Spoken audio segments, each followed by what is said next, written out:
सत्ता की cover story शुरू करने से पहले हम आपको आज का सवाल बता देते हैं। आज ट्विटर पर हमने सवाल पूछा है, क्या वेस्ट यूपी में मुजफ्फरनगर दंगों का मुद्दा असर डालेगा? इस सवाल का जवाब आप टीवी 9 भारतवर्ष के ट्विटर हैंडल पर दे सकते हैं। हम आपकी राय शो के दौरान लगातार दिखाते रहेंगे। सत्ता में आज बात उस सियासत के उस समीकरण की जो सत्ता के सिंहासन के शिखर तक ले जाता है, जो समीकरण चुनाव जिताता है। उत्तर प्रदेश विधानसभा चुनाव में लगातार दूसरी बार जीत दर्ज करने के लिए बीजेपी ऐसा ही समीकरण बना रही है। इस समीकरण के केंद्र में हैं अमित शाह। आज अमित शाह मुजफ्फरनगर और देवबंद में बीजेपी प्रत्याशियों के लिए चुनाव प्रचार करने गए। ये एक हफ्ते में दूसरी बार है जब अमित शाह पश्चिमी उत्तर प्रदेश पहुंचे थे। इससे पहले अमित शाह कैराना गए थे और उससे पहले अमित शाह ने मथुरा का दौरा किया था। यानी मुजफ्फरनगर, कैराना और मथुरा, ये तीन शहरों के नाम नहीं हैं। यूपी की राजनीति में ये एक सियासी समीकरण है। आपको बताते हैं कि कैसे मुजफ्फरनगर यानी पश्चिमी यूपी का एपिसेंटर बन गया है। वो शहर जहां 2013 में हुए दंगे ने पूरे पश्चिमी उत्तर प्रदेश का सियासी समीकरण बदल दिया था। कैराना यानी वो शहर जहां 2016 में पलायन बड़ा मुद्दा बना था। इसी पलायन के मुद्दे ने 2017 में बीजेपी के पक्ष में नैरेटिव तैयार किया था। मथुरा यानी वो शहर जो भगवान कृष्ण से जुड़ा है। इस शहर का धार्मिक और सांस्कृतिक महत्व है। यूपी में पहले चरण का मतदान पश्चिमी उत्तर प्रदेश की 58 सीटों पर होगा और इन 58 सीटों को जीतने के लिए बीजेपी ने सत्ता का ये समीकरण तैयार किया है। इसी समीकरण की एक कड़ी को मजबूत करने के लिए आज बीजेपी के रणनीतिकार अमित शाह मुजफ्फरनगर पहुंचे। क्या भूले हैं क्या दंगे? जरा बोलिए जोर से, भूले हैं क्या? भूले हैं?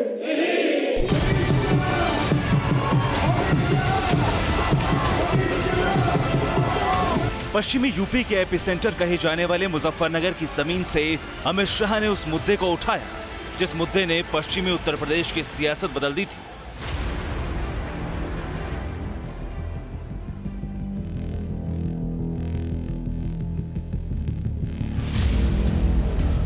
साल 2013 में हुए दंगों ने पश्चिमी उत्तर प्रदेश में वो सियासी बदलाव किया जिसने यूपी के सियासी समीकरण बदल दिए। इन दंगों के बाद कुछ ऐसा नैरेटिव बना कि हर चुनाव में पश्चिम से लेकर पूर्वी उत्तर प्रदेश तक बीजेपी लगातार मजबूत होती चली गई।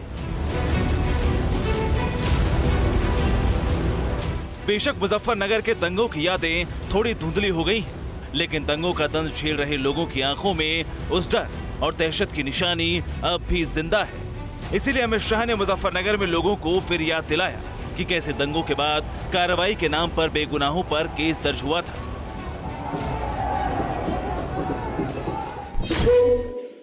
मुजफ्फरनगर के दंगे जिस प्रकार से वोट बैंक को ध्यान में रखकर दंगों में पुलिस ने कार्रवाई की और हजारों केस, फर्जी केस दर्ज करने का काम किया है। मैं तो संजीव बालियान के नेतृत्व में भारतीय जनता पार्टी के संगठन को बहुत बधाई देना चाहता हूं कि फर्जी केस के सामने उन्होंने न्याय की लड़ाई लड़ी। गन्नों की फसल की बदौलत एक वक्त मुजफ्फरनगर यूपी का सबसे अमीर जिला हुआ था, लेकिन मुजफ्फरनगर जिस तेजी से विकास के रास्ते पर आगे बढ़ा था, उतनी ही तेजी से यहाँ अपराध भी बढ़ा था। यहाँ अपराधियों के खौफ से लोगों की जिंदगी दूभर थी। उसी मुजफ्फरनगर की जमीन से अमित शाह ने कहा कि बीजेपी के राज में माफियाओं का खात्मा तय है। उत्तर प्रदेश को हमने वादा किया था कि हम उत्तर प्रदेश को माफियाओं से मुक्त करेंगे, इसको सलामत बनाएंगे, माताओं बहनों का सम्मान होगा, इनकी कोई छेड़खानी नहीं कर पाएगा। न केवल पश्चिमी उत्तर प्रदेश, पूरे उत्तर प्रदेश से माफियाओं को चुन चुन कर साफ करने का काम योगी आदित्यनाथ ने किया। पश्चिमी यूपी में अखिलेश यादव और जयंत चौधरी के गठबंधन के बाद राजनीतिक विश्लेषक कांटे की टक्कर बता रहे हैं। विपक्षी गठबंधन भी मुजफ्फरनगर दंगों को इतिहास की बात बताकर उसे चुनावी एजेंडे से दूर रखने की कोशिश कर रहा है। दंगों को लोग भूलना चाहते हैं। आपको चोट लग जाती है, उसको आप दूसरे दिन बाद भूलना चाहते हो। कौन आदमी दंगे में रहना चाहता है? मुजफ्फरनगर में दंगा जो भाषा इस तरह की यूज करेगा तो उसे जनता रिजेक्ट कर रही है आज। विपक्ष मुजफ्फरनगर दंगों को भुलाकर आगे बढ़ना चाहता है, लेकिन बीजेपी इस मुद्दे को फिर से एजेंडे पर लाई है। बीजेपी के लिए पश्चिमी उत्तर प्रदेश का क्या महत्व है और वो क्यों महत्वपूर्ण है, इसे ऐसे भी समझा जा सकता है कि पहले चरण में जिन 58 सीटों पर वोटिंग हो रही है, 2017 में उनमें से 52 सीटों पर बीजेपी ने जीत दर्ज की थी और इसी इलाके में वोटिंग से वो लहर बनी थी जिसने पूरे उत्तर प्रदेश में बीजेपी को प्रचंड जीत दिलाई थी। इसलिए अमित शाह लगातार पश्चिमी यूपी का दौरा कर रहे हैं, डोर टू डोर प्रचार कर रहे हैं और योगी सरकार के कामकाज का रिपोर्ट कार्ड आम लोगों को समझा रहे हैं। मुजफ्फरनगर के आम लोगों का क्या कहना है, ये जानना भी आपके लिए बेहद जरूरी है। चारों तरफ विकास चाहिए।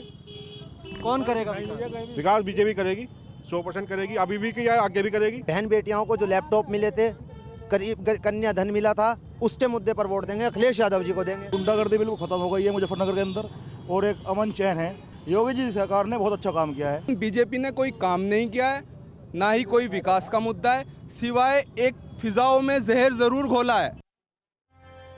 मुजफ्फरनगर में चुनाव प्रचार के बाद अमित शाह सहारनपुर पहुंचे। यहां भी अमित शाह को डोर टू डोर कैंपेन करना था, लेकिन प्रचार के दौरान भारी भीड़ उमड़ पड़ी, जिसके बाद अमित शाह को अपना घर घर प्रचार अभियान रोकना पड़ गया। अमित शाह देवबंद में प्रचार करने वाले थे, पर भीड़ के चलते और कोरोना प्रोटोकॉल को ध्यान में रखते हुए इसे रोक दिया गया।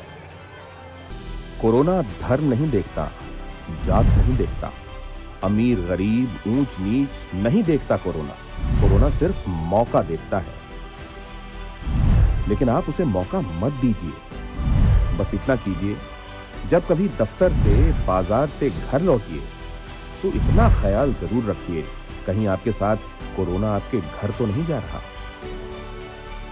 भूलिए मत, कोरोना अभी जिंदा है।